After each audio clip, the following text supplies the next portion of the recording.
All right, what's up and welcome everybody. A great session planned for you today. How you can quickly and easily pull up comps and do market analysis for properties, whether you've got somebody that is curious on their home value or they're thinking about listing, or just a property that you pulled up because you drove by it and you're curious what's going on with it, whatever the case may be, how you can do that very quickly and easily with Propstream. And so I've got my man Burton here, who is one of Propstream's head trainers. We're going to dig into that. Before we do though, a couple of housekeeping items. Number one, first and foremost, do me a huge favor. If you're watching on Facebook, hit the like button or the heart button, whichever you prefer.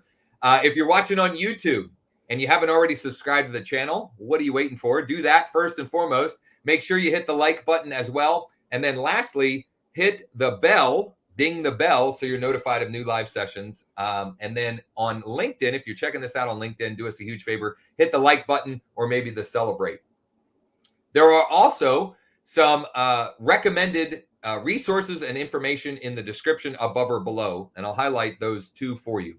Number one, at the time of this live session, next week, we are doing a 2-day virtual boot camp that if you'd like to be able to participate actively live with us, you can email mike@growwithjosh.com, mike@growwithjosh.com. We've got a great special offer for subscribers, and we definitely want to hook you up there. So email mike@growwithjosh.com. And then lastly, and this is also scrolling across the bottom, you can get a free trial account with Propstream at growwithjosh.com/PS. And while you're on the trial, you can do some of what Burton is going to show us today on how to pull real estate comps and do market analysis on properties anywhere in the US with Propstream. So without further ado, let's go ahead and dive into that. And as I say always, these topics are oftentimes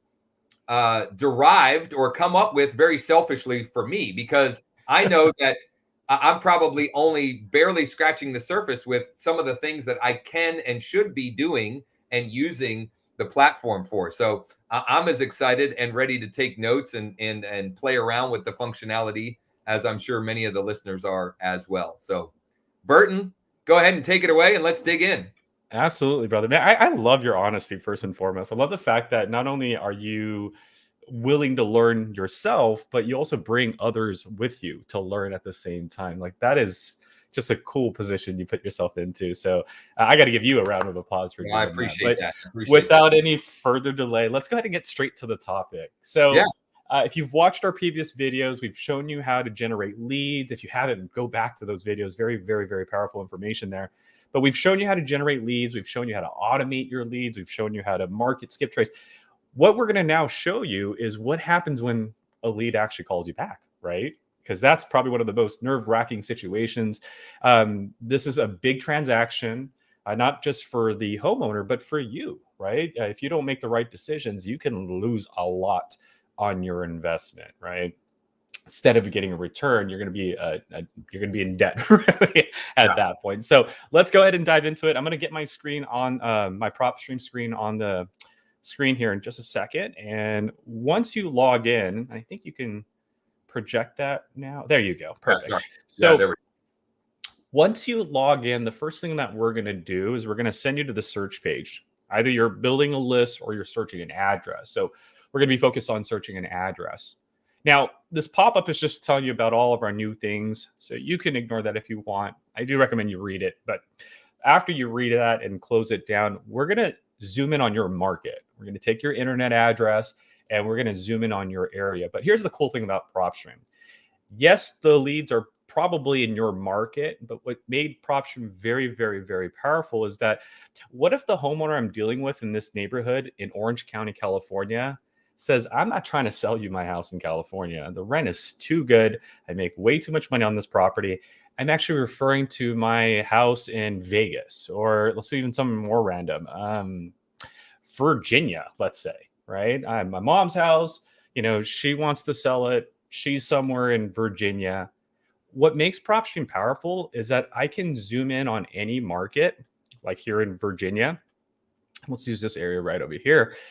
And once I zoom in on a market, if he tells me exactly where it's at on the map, oh, it's by, how do you sell it? The Gilchrist Avenue and North Bury. It's the second house from the corner.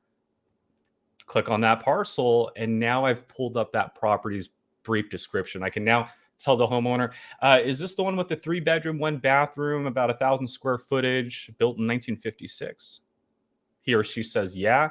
Now I can go into the details of that property. Okay, so this is one way to pull up a property I want to show you. But the reality, and this is me just being very truthful, that's probably not going to happen.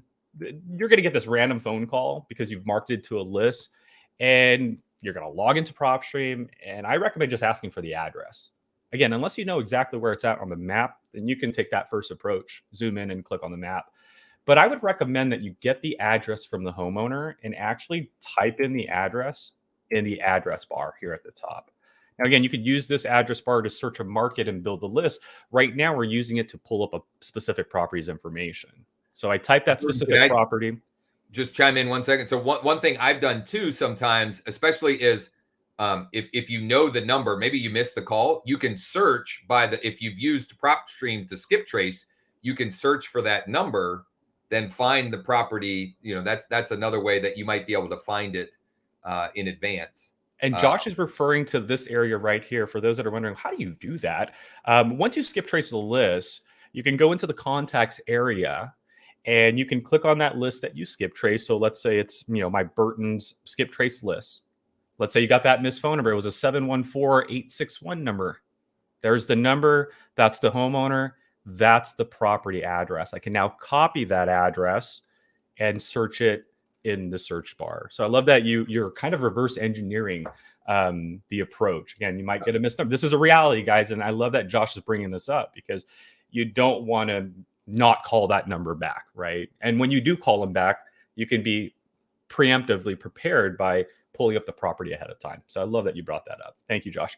Yeah. So whether it's a call that you've missed and you now got to bring up the property, or they're on the line right now, you definitely want to get that address from them, or the address that you're going to be analyzing, and search it in the search bar. Now, here's what's going to happen. We're not going to go into the property's details right away. What's going to happen is, initially I showed you how to click on a property's parcel and get a brief description. Well, this box, when you click on the parcel, is now here on the right side minus the bar graph. So the only thing that's missing is this estimated value growth. All right, that won't be here. Everything else is right over here on the right-hand side. So that's the first difference between searching an address and clicking on the parcel of that property, okay? The second difference is that we're going to take the zip code of that property and give you the local listings. We're going to tell you how many MLS properties are in that zip code, how many pre-foreclosures, how many auctions. Now, do you really need to know this? Probably not, but there is one I would say that might be very beneficial to you. Whether you're a wholesaler or an agent, I would say the cash buyers list is probably important in this scenario, because if we do get this property on contract, either to invest into it or be the investor, or to list the property, well, we're going to want to market to buyers in this area if that's the case, right? So I would say when pulling up the address of a property, obviously I want to know the details. The local listings could be important. I would say the cash buyers is by far the most important one of the bunch. Okay. Now, on the map itself, right below, we're going to show you the subject property, which is green. If you're wondering, what are those red dots?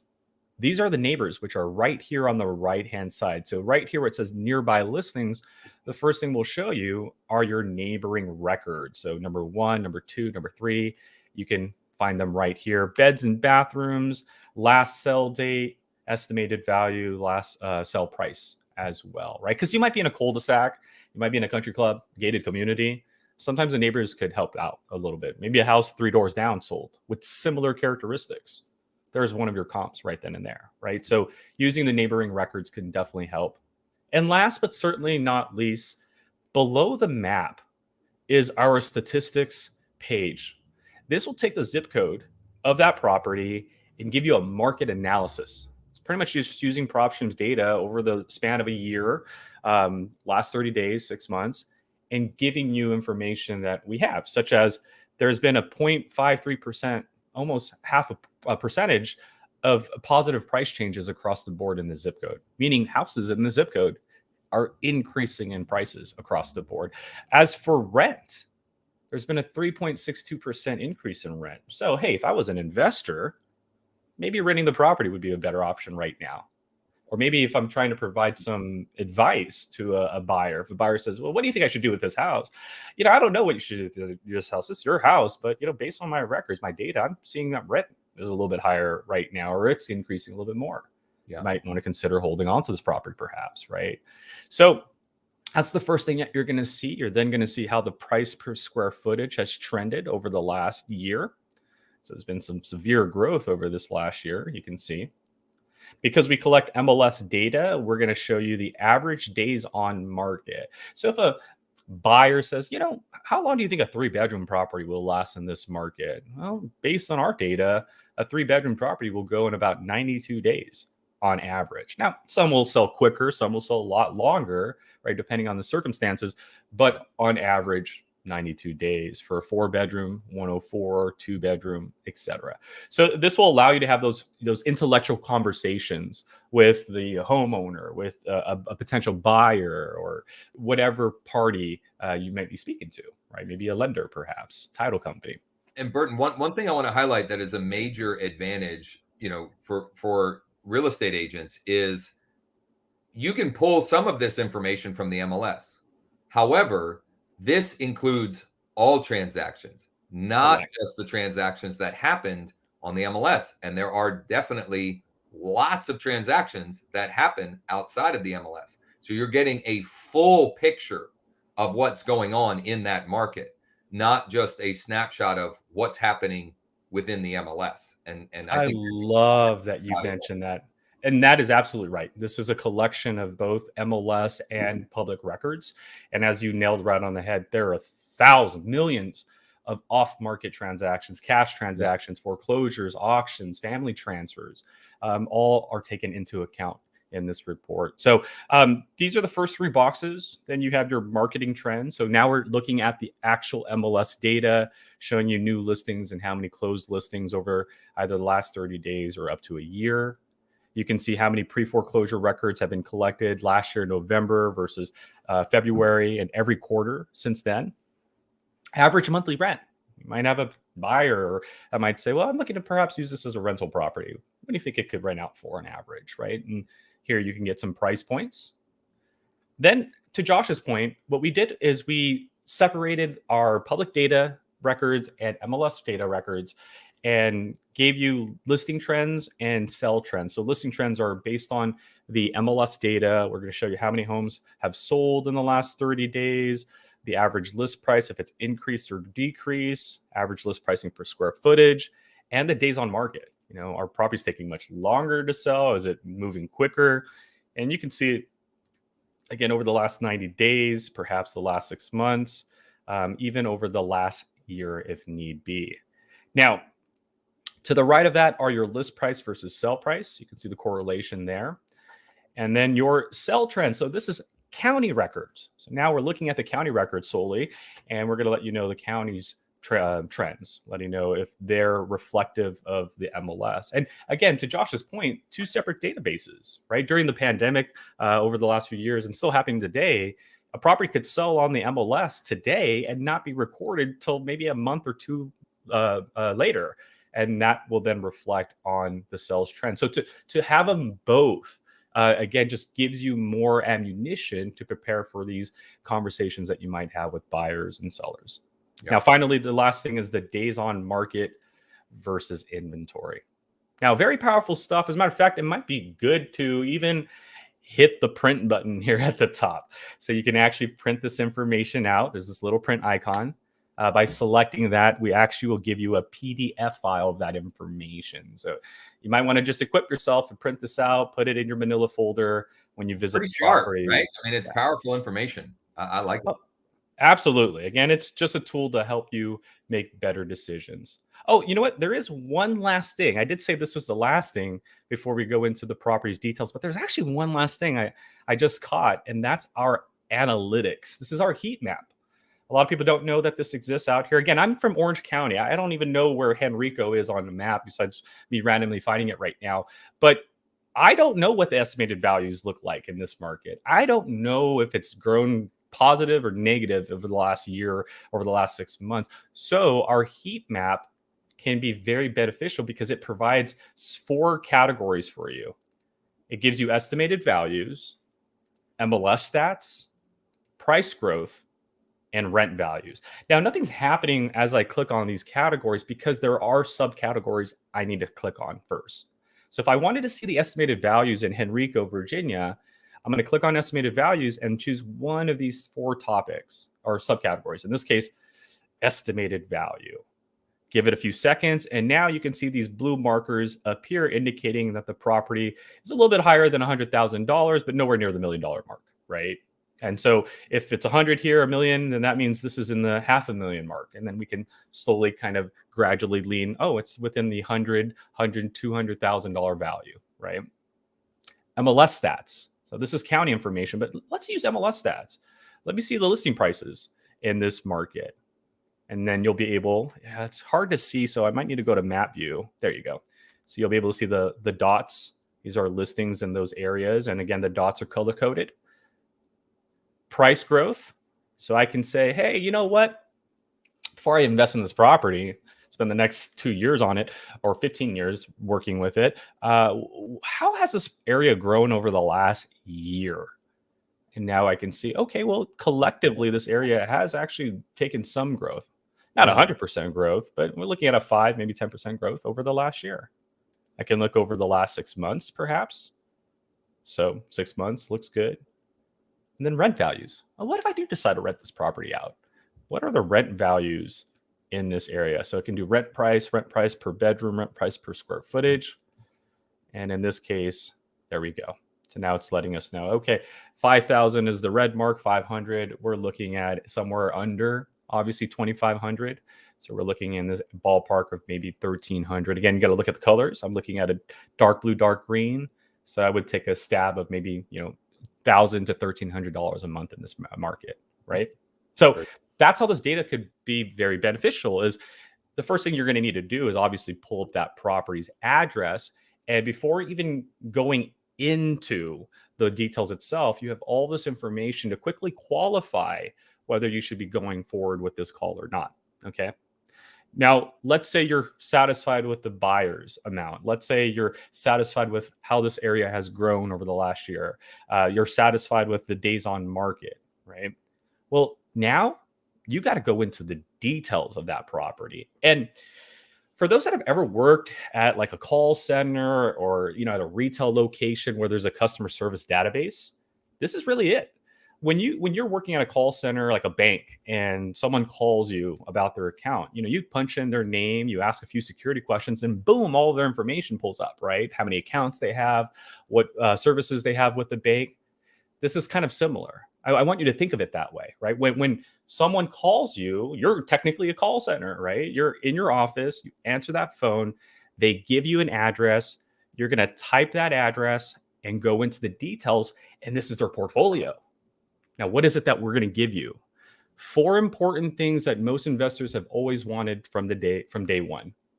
First thing that you need to know about a property is its property details. So when you first log in to or get into the property's details, we'll show you the address, a satellite image, thanks to technology, and you can click on that. And from there, you can, again, use our Google Maps to zoom in, zoom out. You could even drop the Google person on the street, look at the house, talk about their red car, talk about that Mustang, talk about the shed in the back, talk about their neighbors, talk about the pink house next door, the brick house next door. This could separate you from everybody else. So perhaps use it to your advantage. Now, we'll give you the beds and bathroom characteristics down below, but this information is also right here. So right off the bat, after I pull up the details, I can talk about the square footage. I could talk about their almost 70-year-old building, right? Instead of, hey, how old is your building? Today, I can say, hey, my records show you your house is almost 70 years old. I'm sure you did the roof once, but have you done it again, right? These are things that you can now do because the data is in front of you. And I remember in the past, not knowing the year built, you had to ask for that information. If the homeowner didn't know, then you never knew how old the roof was, right? Today, I know this roof is about 70 years old, right? Almost quickly like that. So having that data right off the bat equips you to ask better questions, will then give you a summary of the homeowner's situation. So the property type, whether it's a listed property or not, whether it's in pre-foreclosure. Short sell no means it has positive equity. So you probably don't need to do short sell.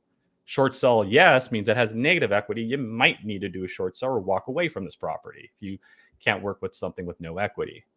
We'll tell you whether it's in an HOA or not. We'll tell you if it's individually owned, corporate owned, or owned by a trust, whether the owner occupies or not occupies the property, whether they're answering their mail occupied or whether it's vacant. Length of ownership, so you can congratulate them for living there for 18 years. Not too many people can do that nowadays. Purchase method and the county that it's in. So again, right within the first 30 seconds, I'm equipped with this information. I can compliment them for living in the neighborhood for a long time. I can say, hey, since you've been here for 18 years, how's the community? Okay. Oh, I see your house is 7 years old. When's the last time you did the roof? Oh, you have one bathroom. How are you guys dealing with that? You guys must have a hard time sharing the bathroom in the morning, right? These are things that could be the cause of the conversation, right? Well, why did you call me? I'm just asking questions. You could have called me because the property is starting to show its true colors after 70 years. Maybe you're tired of living in this neighborhood for 18 years. It was maybe a population of 1,000. Now it's a population of 15,000, right? Maybe you don't like that. Or again, maybe you need to upgrade. Maybe there's a baby in the background you hear, and they're going to need that second bathroom now, right? So we're equipping you with property details. And guess what?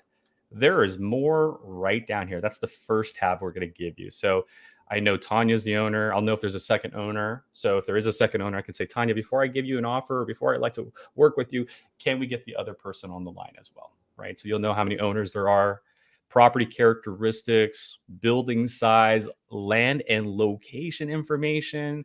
We do collect zoning information, so that could be important. It's not available in every market, but in this one, we do see the zoning. School district. Hey, how's the school district? Oh, my kids go to that school district. And again, separating us from everybody else that is called. Legal description, if you're writing out a contract, perhaps. Tax information and last sell information, right? That's the first thing investors wanted to know, is everything about the property. So what's the next thing that they wanted to know? Now they know how many bedrooms, how many bathrooms, the lot size, the year it was built, the zoning, the school district, all of that stuff. What was the next thing that they needed? Financial information. We need to know if this homeowner has a note on the property or any encumbrances like a lien on the property. And so this is the first thing that you're seeing, the details, which is down here. We'll give you our estimated values, which just take my word on it. Don't ever use this at all for two reasons. A, you can never have a 100% accurate estimated value. And B, you can never prove this value. So if I tell Tanya, hey, Tanya, I think your house is worth 172. And Tanya goes, I'd like to see your comps. Ooh, I'm in trouble, right? You don't want to do that. So this is a number for you, the investor, for you to say, oh, okay, properties are around this ballpark in this neighborhood.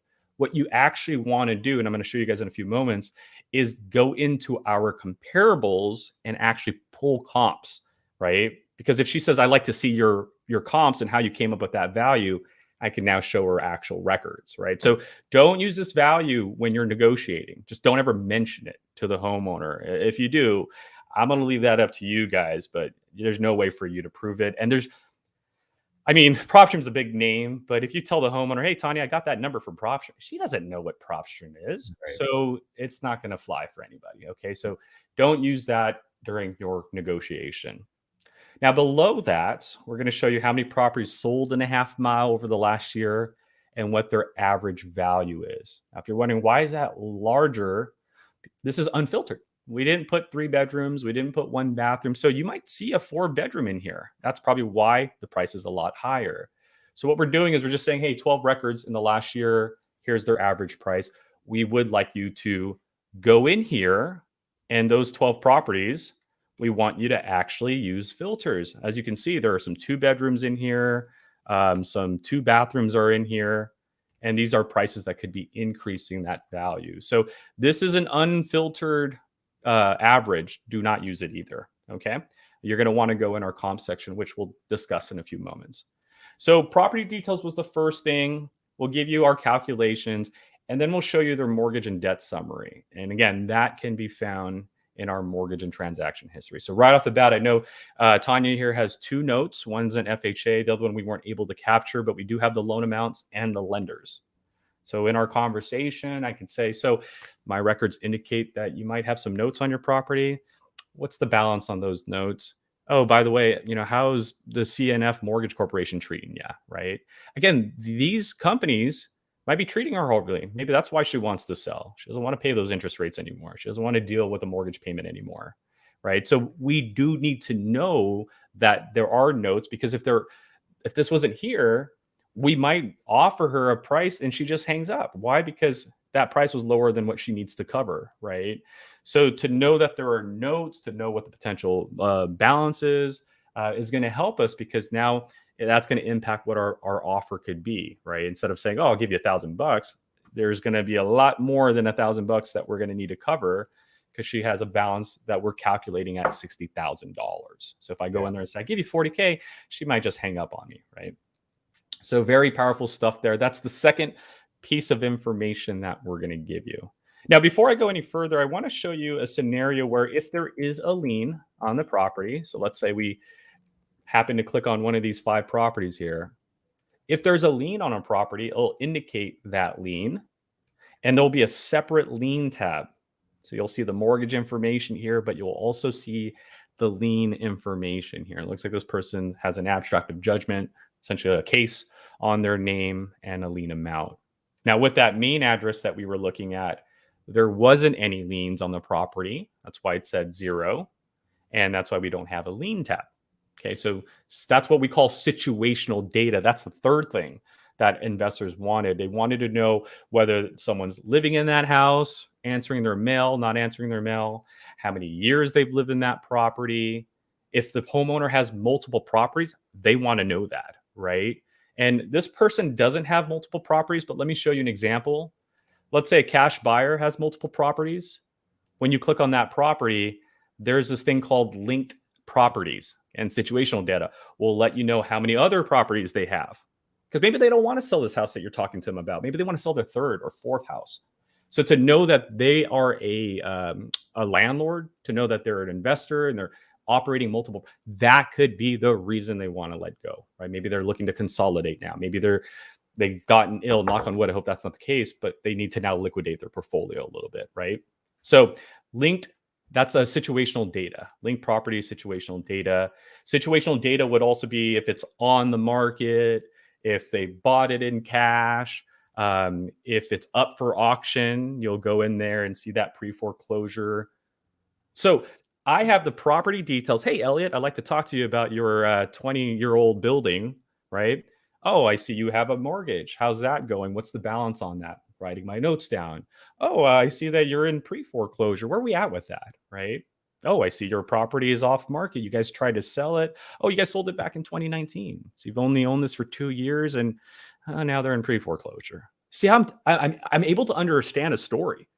He didn't even have to say a word. I knew what happened. You bought it 2 years ago, and it looks like you might have missed payments, might have lost a job or something. And now you're in pre-foreclosure as of last month, actually. See that? So property details, financial information, situational data to understand the level of pain that they might be in, or the things that you're going to need to cover, like a lien when you absorb the property. And the fourth and final thing is now the ability to run comps. So guys, the reason I'm going through all of this is because it's not just pick up a phone and make an offer. That's not how this works. There's an art of negotiating, a conversation that happens. Hi, this is so-and-so. Yeah, I'm a local agent. I'm an investor. I'm the one that sent you that postcard. Thanks for calling me back. What's your address? Oh, hey, Tanya, what's going on? I'd like to ask you a few questions about your property. All right. How's that school district, by the way? Oh, man, you lived here for 18 years. That's amazing. You must have seen the community grow, right? Talk about the mortgage. Once we know what the balance is, then we talk about the situational stuff. So how are the taxes in this property? Oh, they keep increasing? Oh, okay. Once we figure out that the person, the financial, the situation, they're going to be comfortable now. Yeah. If they've gone this far with you, that you've now made them comfortable, right? Now you're going to need to make an offer, right? Now, if this is a property that's fully renovated, then you're going to give them a full price offer, right? If this is a house that's distressed, not really doing well, well, you're probably going to make them an offer not at full market value, regardless of making an offer at full price or making an offer at 50%, 60%, 70%. You need to know what the 100% number is, right? And so this is why I don't want you to use this number and I don't want you to use this number. I want you to go in the comps and use actual data, like cell data. So that way you actually have that address in front of you. So in the comps area, this is pretty much like the last part of this conversation with Tanya. We're going to give you these first 4 boxes. These are our comps. And then the nearby listings. Let's ignore the nearby listings because I don't need to know a pre-foreclosure in the area right now. I'm looking to know what sold in the area. So the first box, comps. These are properties that were bought and sold and either recorded at the county or they sold through an agent and were recorded on the MLS. Okay. As Josh mentioned, properties can sell on the MLS with an agent, and there are properties that sell off market, not using an agent. And we can show you some of these categories right down here. Cash transaction, a foreclosure transaction, a family transfer. So if that did happen, you would see these color codes on the map. So when we're running comps, you need to decide, do I use county records? Do I use MLS records? Or perhaps we use them both side by side. Now, once you make your decision on what data set you're going to need, now you got to apply those filters. We default you at a year. That's typically the address. Normally, you don't want to go beyond that, but every market's different. You might be in a market that's not as fast moving as Miami or Los Angeles. So you might need to go a year and a half out, right? Or you are in Los Angeles, you are in Miami where houses are selling each and every day. So you might need to move that starting date forward, maybe go to August 1st and only look for the last 4 months of sales, right? Your choice there. So again, we default you back to a year, but you can do whatever your heart desires. Now, after you change the time frame, either go a year, go beyond a year, or go shorter than a year, now you got to find your property characteristics. So we're not running comps for you. You have to tell us what you need. So here at the top is the subject property and its characteristics. To save you from going up and back down, we put that property right over here. And you can use the scroll bar at the bottom to see its characteristics, square footage, and so forth, year built. So what I'm going to do here is I'm going to look for just that. 3 bedrooms, 1 bathroom properties. Where you got to be careful is if you leave max blank, it might find you a 4 bedroom, which thankfully we're not. But since I left bathrooms max blank, you see how we have some 2 bedrooms or bathrooms in here. So in that scenario, I can manually deselect them, or I can go to the bathrooms and just punch in 1 in max as well. And that forces our system to ignore anything that has a 2 bathroom or a 1.5, just straight 3 ones only. Okay. So apples to apples here. Year built, square footage can be applied. And then now you got to tell us what type of records you want. So for MLS records, do you want an active listing? Do you want a sold listing? Please stick with sold. Especially what's happening right now. You can list a house for 100,000. It could sell for 150,000, right? Yeah. So I would stick with sold records for the time being. Okay. It's usually the best practice right now. Now, when it comes to public records, I would suggest sticking with a finance property. What that means is that a bank approved a 30-year loan or 15-year loan. And they don't do that easily nowadays, right? They had to send their team out there, take a look at the property, evaluate it, because that's a big investment for a bank. Right? Because if they give you, that loan and then the house falls apart, you're going to be able to get something back, right? The bank doesn't want that. So finance properties are usually what you want to aim for when you're trying to get top dollar prices on property, right? That 100% value. Because once you get that 100% value, now you know what 50% is. Now you know what 60, 70, 80% of the value is. Public record multi-sell. So there are investors in markets that buy 10 properties at once. I would probably remove this. Now, if you're looking to build a buyer's list, include it. Yes, absolutely. You want to know those individuals. But if you want to know what one house is selling for at a given moment, then you want to make sure you're excluding multi-parcel sales. That's what this refers to. Distance. We default you at a half a mile, right? That makes sense if you're in Los Angeles, Chicago, New York. Maybe you might even have to go lower, especially New York, because it's dense. But in this area where lot sizes could be a little bit larger than your normal, 10,000, 12,000, you might need to go out at a mile, just because that's the nature of the beast in this market. Bigger lot sizes means properties that are larger distance from one another, right? We don't know your market, so we default at a half mile, but feel free to increase it or decrease it as need be. And finally, this is the part where I see people kind of make a mistake. You got to let us know what type of property you're comping, right? Because there might be a duplex in your result. There might be a mobile home in your result. So for property class, we need to know residential and the type. So since we're dealing with the single family property, I want single family properties only. So after you apply your filters, your filtered results are here on the right side. You'll see their characteristics, price points, and so forth. Now, here's the thing. You need to ask yourself, why now?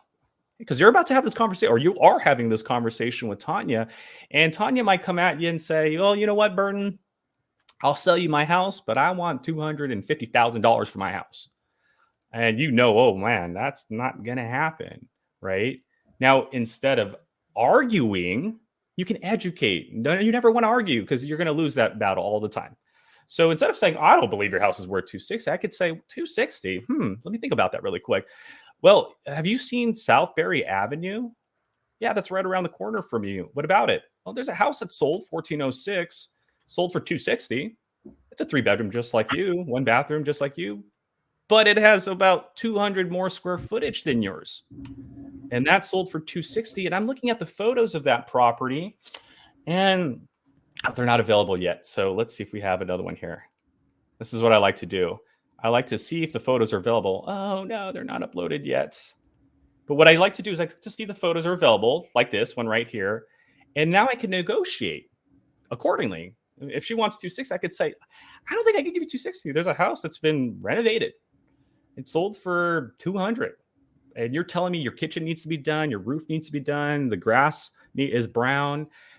I love to get, I think your house is worth 260. Don't get me wrong, but there's a lot of work that needs to be done for us to get it there, right? So this is why I'm making this offer today.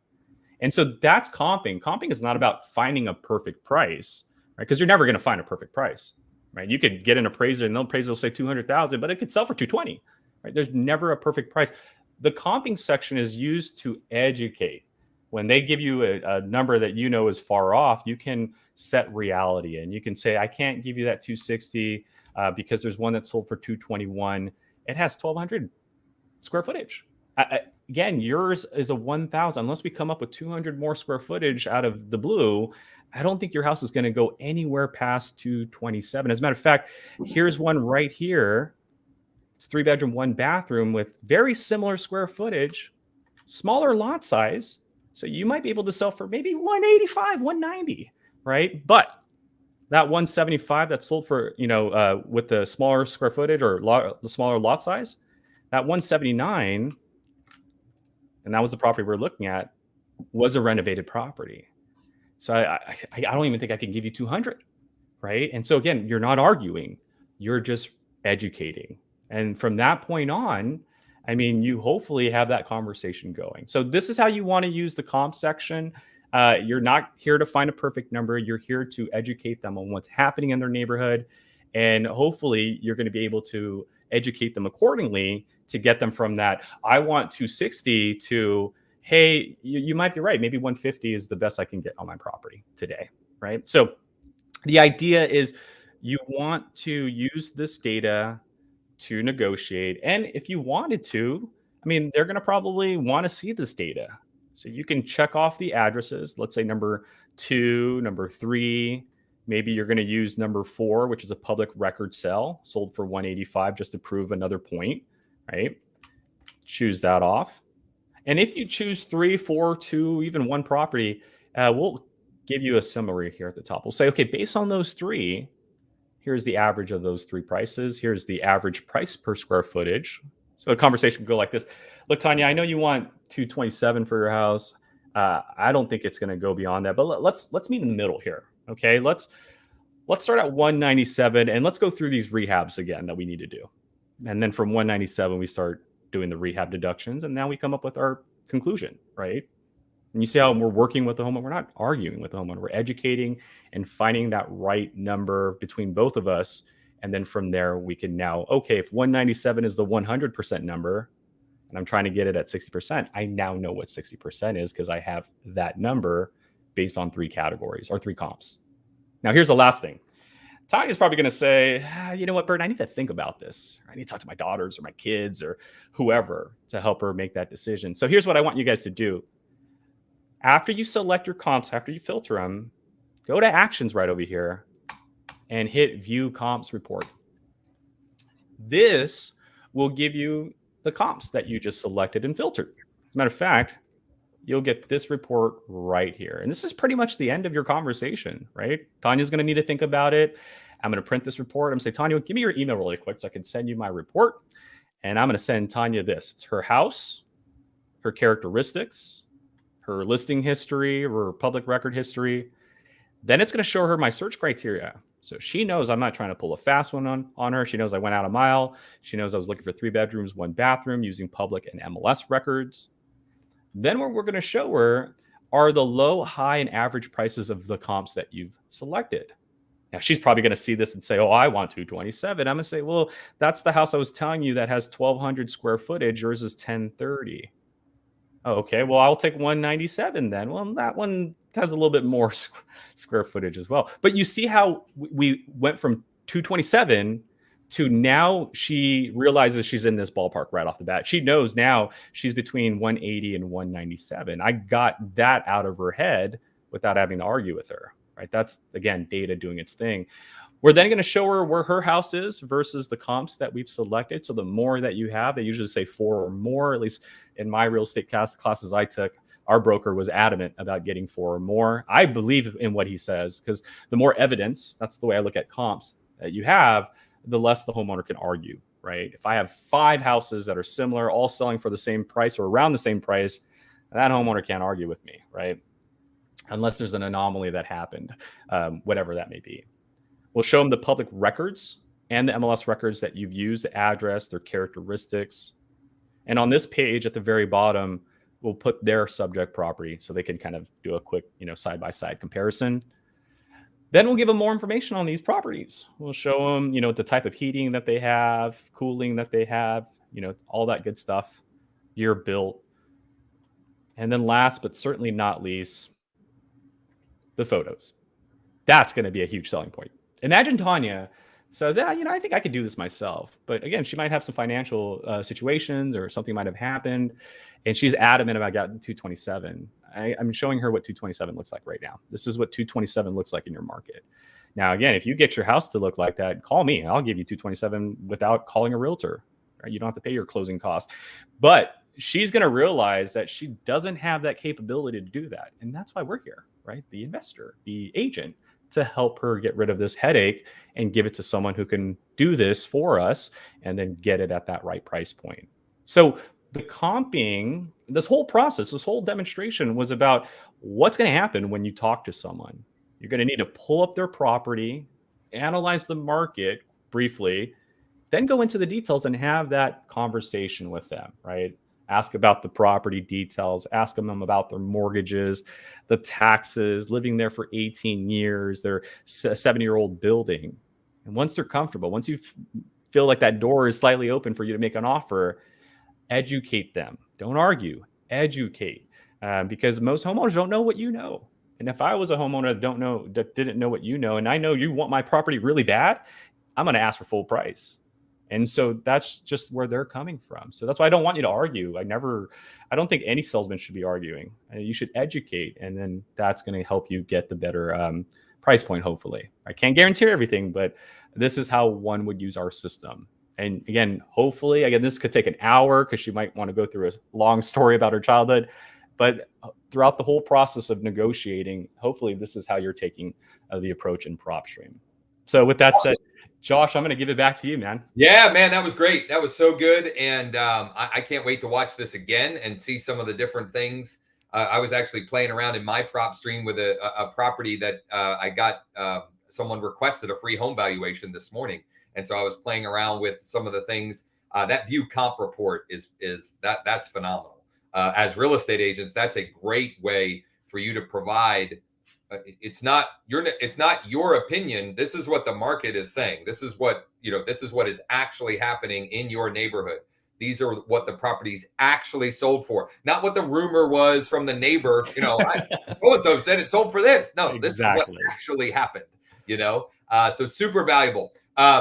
If you haven't already done so, for crying out loud, get a free trial at Propstream or with Propstream at growwithjosh.com/PS. And if you would like to join us for our Get Listings Live 2-day virtual boot camp, of which Propstream is one of our glorious sponsors, just email Mike at growwithjosh.com, Mike at growwithjosh.com. He'll hook you up with a sweet deal and some incredible bonuses. Burton, thank you so much. Absolutely, guys. Thank you so much for having me. Yeah, and please share with others in our community. Share this information. I put in the comments a link to the full playlist of other demos that Burton and I have done, and he's been so gracious with his time for. So thanks again, and talk soon. Talk to you guys soon.